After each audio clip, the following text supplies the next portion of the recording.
कैसे हो आप सब? बहुत बढ़िया बात। आज का जो छोटा सा काम है उसको ध्यान से सुनो। जहां भी आपको जाना होता है समय पर जाओ। मेरी बात समझे? अगर आप कर्मचारी हो, ऑफिस में जाते हो तो अपने ऑफिस के टाइम से 5 मिनट पहले पहुंचो। समझ गए? अगर आप पुलिस वाले हो तो भी अपनी ड्यूटी पर 5 मिनट पहले पहुंचो। मजदूरी करता है तो उसको भी अपने डेस्टिनेशन से 5 मिनट पहले पहुंचना चाहिए। यानी हम फालतू की चीजों में तो समय इतना गंवाते हैं जिसकी कोई कीमत नहीं। और जहां हमें समय का ध्यान रखना चाहिए वहां हम समय को सही उपयोग में नहीं लेते, वहां हम लेट पहुंचने की कोशिश में रहते हैं। ध्यान रखो, जीवन में ये बात संजो के रखो। आप समय की कीमत ओलंपिक दौड़ के अंदर जो 100 मीटर का धावक होता है उससे पूछिए समय की क्या कीमत होती है। वो एक सेकंड के 60वें हिस्से में दौड़ जीतने से वंचित हो जाता। सेकंड के 60वें हिस्से, इतनी कीमत समय की होती है।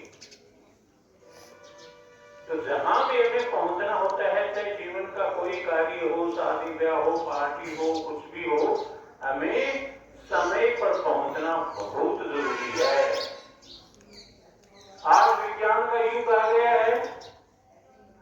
जब लड़ाई तलवार भालों से होती थी तो लड़ाई के मैदान में लड़ने वाले ही बनते थे, लेकिन आज लड़ाई हो तो आप और हम भी मर जाएंगे।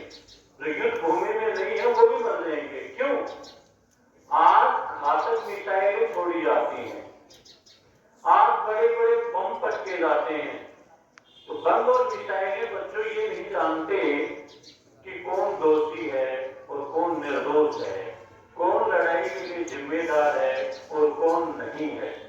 जैसे आग का स्वभाव होता है वो सबको जलाएगी, चाहे इसमें कोई पापी कूद जाए, चाहे कोई धर्मात्मा कूद जाए, चाहे कोई बच्चा कूद जाए, चाहे कोई वृद्ध कूद जाए, आग जलाएगी। पानी का स्वभाव होता है गीला करना, वो गीला करेगा, कहीं भी डालो आप। प्रकाश का स्वभाव है चीज को सुखाने का, वो धीरे धीरे उस चीज को सुखा देगा। तो हमें ध्यान रखना है, जब युद्ध भूमि में मिसाइल डाली जाती है तो उसमें एक एक सेकंड का और एक एक डिग्री का मायना होता है। अगर आपने एक सेकंड के 60वें हिस्से की भी मिस्टेक कर दी तो हो सकता है वो मिसाइल आपके क्षेत्र में ही गिर जाए, क्योंकि अगला दुश्मन भी मिसाइल दाग रहा है और वो आपके क्षेत्र में आके आपकी मिसाइल से टकरा जाएगी और आपको ही मार डालेगी। कितनी जबरदस्त कीमत है समय की। और समय देखो कितना शानदार है, ये आपको पता भी नहीं लगने देता है कब आप शिशु से क्या बन जाते हो किशोर, किशोर से क्या बन जाते हो युवा, युवा से क्या हो जाते हो अधेड़, अधेड़ से क्या हो जाते हो वृद्ध, और फिर मर जाते हो। कब बाल सफेद हो जाते हैं, कब सुनना बंद हो जाता है, ये समय पता भी नहीं लगने देता है।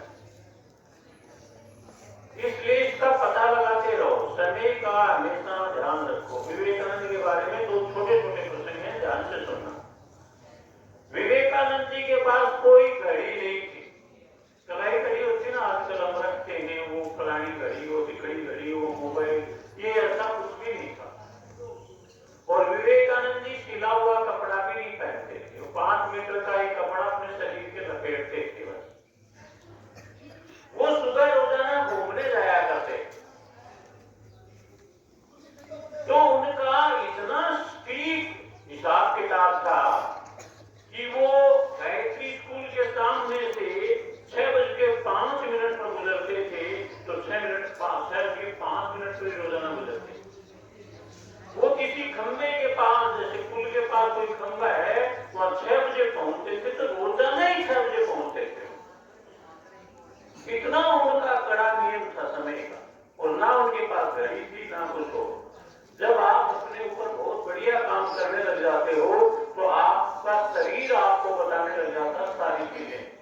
आप बीमार होगे, अब आप ठीक होने लग गए हो, इतने समय में तुम ठीक हो जाओगे, ये सारी चीजें अब आपको जगना है।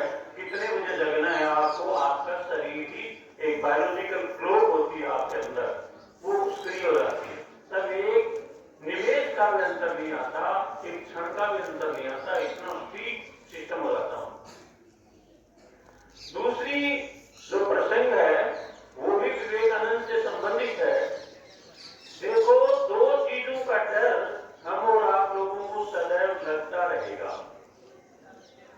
एक तो आग का, यानी आवाज समझ सकते हो आप, और एक गिरने का डर हमेशा लगेगा। अगर गिरने का डर नहीं लगे तो एक 9 इंच की दीवार पर 100 फीट ऊपर भी वैसे ही चलोगे जैसे जमीन पे चल रहे हो। कर सकते हो क्या? ज्यों ज्यों ऊंचाई बढ़ती रहेगी त्यों त्यों आपको डर लगना शुरू हो जाएगा। किसका लग रहा है? किसका लग रहा है? गिरने का। तो गिरने का डर हमेशा लगेगा, और दूसरा आवाज का डर हमेशा लगेगा। अगर रावण भी चल रहा है जमीन पे, तो उसके पीछे से अचानक तुम बोले वो भी क्या होगा? डरेगा। क्या होगा? जबकि उसको पता है धरती पर चलने वालों में भगवान के अलावा तो सबसे शक्तिशाली है, किसका डर है? और भगवान ऐसे नाटक कराते में स्नान करते हैं।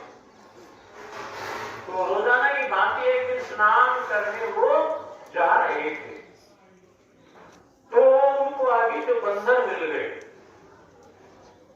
बंदर बड़े आक्रोशित थे, विवेकानंद जी को डरा रहे थे, कर रहे थे, विवेकानंद जी की तरफ आ रहे थे उछल के। विवेकानंद जी से डर गए, और डर करके विवेकानंद जी पीछे घूमे कि वापस चले गए तो खाएंगे मारेंगे। तो जो विवेकानंद जी पीछे घूमे, तो ही और ज्यादा आवाज से और ज्यादा तेजी से उनकी तरफ ही आने लग गए बंदर। तो विवेकानंद जी के पास क्या विकल्प था? ये तो आ लिए, हम दौड़ू। तो विवेकानंद जी दौड़े तो बंदर आपको पता और ज्यादा तेजी से दौड़े। विवेकानंद जी को लगा कि अब तो आ गई मेरे बाप के, तो मेरे को खाएंगे मारेंगे फाटा लेंगे। तो कोई और संत स्नान के लिए जा रहे थे, आगे से विवेकानंद जी भागते आते हुए दिखाई दिए। तो वो संत हंसे, अरे बोलो तुम भाग क्यों रहे हो? बोले मार डालेंगे, खा जाएंगे ना। बोलो तुम रुक जाओ, तुम रुक जाओ। वो रुके तो मंदिर भी रुके। बोलो डर से डरो मत, डर का सामना करो। कई बार हम ऐसे डर जाते हैं जो चीज होती है। कोई रस्सी पड़ी है, रात को आपको अचानक दिखी, चंद्रमा की रोशनी में रस्सी अचानक जड़ी पड़ी है, आप तुरंत उसको क्या मान लोगे? बड़े बड़े ऐसे करेंगे। अब थोड़ा सा तसलीफ देख लो, सांप कोई उछल के तो खाएगा नहीं, वो अपनी जमीन पे पड़ा ही क्यों है? सांप तो चलता रहता है, पड़ा है तो कोई एडवांस ध्यान से देख लो उसको, डर क्यों रहे हो आपको? तो ये ही बीमारी हमें सबसे ज्यादा है, हमारे अंदर पैशंस नहीं है, हम समस्या का सामना नहीं कर पाते हैं, इसलिए हम डरते रहते हैं। चाहे वो पढ़ाई से डरे, चाहे वो परीक्षा से डरे, चाहे टीचर से डरे, चाहे किसी चोर तरीके से डरे, चाहे किसी क्रिमिनल से डरे, हम डरते रहते हैं। क्यों? हमारे अंदर उसका सामना करने की हिम्मत नहीं होती है। क्यों? ये कारण क्या है इसके पीछे? हमारी जो मदर्स है ना, उसमें सबसे ज्यादा भूमिका अदा करती है। बिल्कुल अबोध सा बच्चा है, शिशु है 4-6 महीने का, और उसी समय उससे माँ वो रात को रोता है तो माँ की नींद भंग होती है, तो माँ कभी क्यों आपको खा जाएगा। तो सबसे पहला नाम कोई शिशु सुनता है तो मेरे ख्याल में हमारे इलाके में वो आपू का नाम सुनता है। और देयर इज नथिंग आपू इन द वर्ल्ड। आपू नाम का कोई भी जीव जंतु दुनिया में नहीं है।